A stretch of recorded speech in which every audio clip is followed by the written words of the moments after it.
traveling throughout India, we've realized that the Indians have a real respect for nature. And you can see that the way they treat animals like cows and other livestock, even in the middle of the streets. Whenever we're driving, we're dodging animals, and they're free roaming everywhere, which I haven't seen anywhere in the world, not as much as here. But the people are also very friendly, and because they realize that there's such a close connection with them in the environment, they do a lot of neat things. For example, what I'm holding up here is a little cup that's used for food. And you can see that these have been pressed and just made out of leaves. So today we've seen a lot of people walking down the streets, and they'll get scoops of rice or some dried fruit that's in here, or even cook things like chicken meat and so on. And you know, it's kind of neat when you think about all the things we do in the North America about being green and you know, conserving nature. These are little bowls that are used for eating, and when you're done eating, you can literally drop them because they're organic and they'll just disintegrate.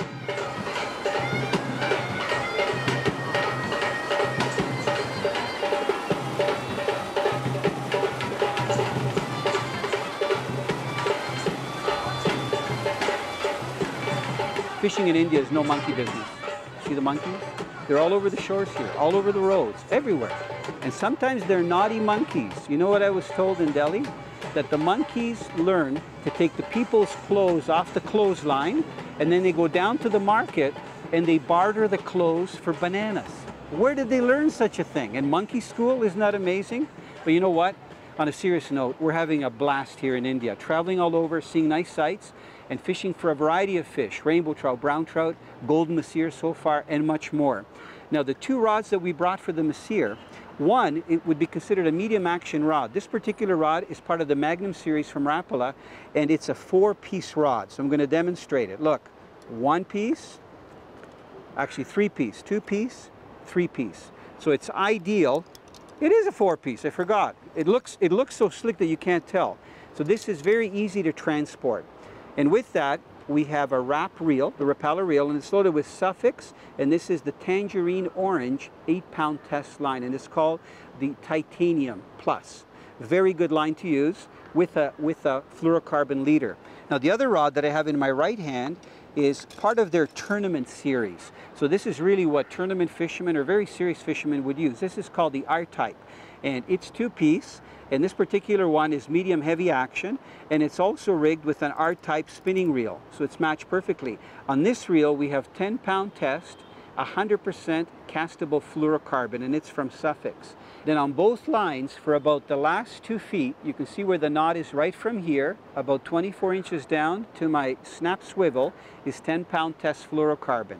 We're using a snap swivel because we're changing lures, and we're using wobbling lures that tend to spin, mostly spinners and spoons. So we want to have the swivel in there to absorb any of the line twists. So you don't need a lot of gear. If you're going to be fishing bigger waters, especially for masheer, that are upwards of 30 to 50, 60 pounds, you're better off using a heavy action, anywhere from an 8 to 10-foot rod, a much bigger spinning reel with a minimum of 20-pound test. Because when these fish hit, they really sock your lure, and then they go crazy on the surface. The action is amazing, and it's all right here in India.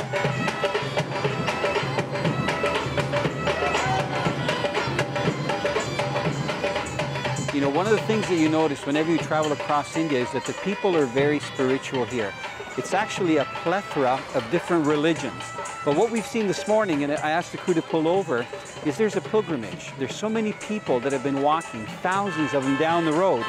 And I was told that they're on the way to their holy sites. Most of them are Hindu because over 60% of the population here in India are Hindu. And as they're walking on their pilgrimage to the holy sites, they pick up food and water, and everything is free for them. It's provided by the people that have the little concessions on the roads. So even though it's noisy, we're driving for kilometers, and you just see this flow of people, sometimes very heavy, that are all going in one direction. When they get to their holy sites, they usually meditate there and they worship whatever God they worship. So it's kind of an interesting thing to see when you're driving, so I just had to pull over. You look like a pro. Oh, thank you. Now, would you encourage women to come to India with their husbands and to go fishing? For sure, yes. I know you fish a lot, but even if women don't really want to fish with their husbands, oh, this is really fun. What can they do here in India? They can fish. No, but they can also go to markets. They can go tour, to temples. and okay. Here, I'll grab your glasses. Okay, you bring the fish down here if you can. Okay. You're doing good. It's almost like smallmouth bass in Canada. Barb, look at how beautiful these fish are. Oh, watch the line on the rock. Wait till I try to grab him. Hopefully he'll stay like that. Barb, it's cute. You're getting the smaller ones. Beautiful. You know what? They're fast. The Usually colors. the small ones are more active. It's like kids trying to get the candy, right? The adults are so slow. You can see that banshee spoon in its mouth. I'm just going to put it down slowly. And as soon as it hits that water, wants to thrash. You know, good thing I don't mind getting my pants wet. See if I can hold them there for 1 second. Find the hook. Center of the treble if I can. Try to take one out. Hey, this is going to be a lot better, Barb. I'm not going to wreck your hooks apart. Good. You know, the other thing we're doing, we're being very careful with the fish. We don't want to hurt these fish. We've had a delicious fish meal last night at the trout house. We had fresh rainbow trout. But these fish were all releasing. So I don't know if this guy's going to take off. He's going to fly out of my hand. He's got a line around. Yeah, he's got your line wrapped around. They're such beautiful fish, Barb. Just going to get him back. Make sure he's revived. Move your line out of his way. We don't want him to get tangled in it. He's ready to go. Boy, they're hard to hold on to, Barbara. Lots of energy. Yeah. Look it. Isn't that beautiful? Right here in India, we're at the base of the Himalayas. Look at these gorgeous fish. This is one of many species you can get here. But you know what? There we go. Now he's happy to go. He got that kiss from a North American. I'm going to change up to just a different color as far as spinners. Remember I was telling you that we're using Lucky Strike? A lot of the spoons that we're using are a little bit smaller size. When we fish down the Bias River on the Pong Reservoir, we're going to be casting large lures because it's big waters. But here you can see the size of the pools aren't that huge, even though there are some fish in here that are 30, 40 pounds. So that's the spoon size. But now let me tell you about the spinners, because I'm actually going to change the spinner that I'm using. So if you look, I got a couple boxes here. If you look in this box, not my pink and purple one. If you look in this box, this is where I have all my Vibrex spoons. And some of them have single hooks on them. Some of them have double hooks. I'm going to try going to a bigger one.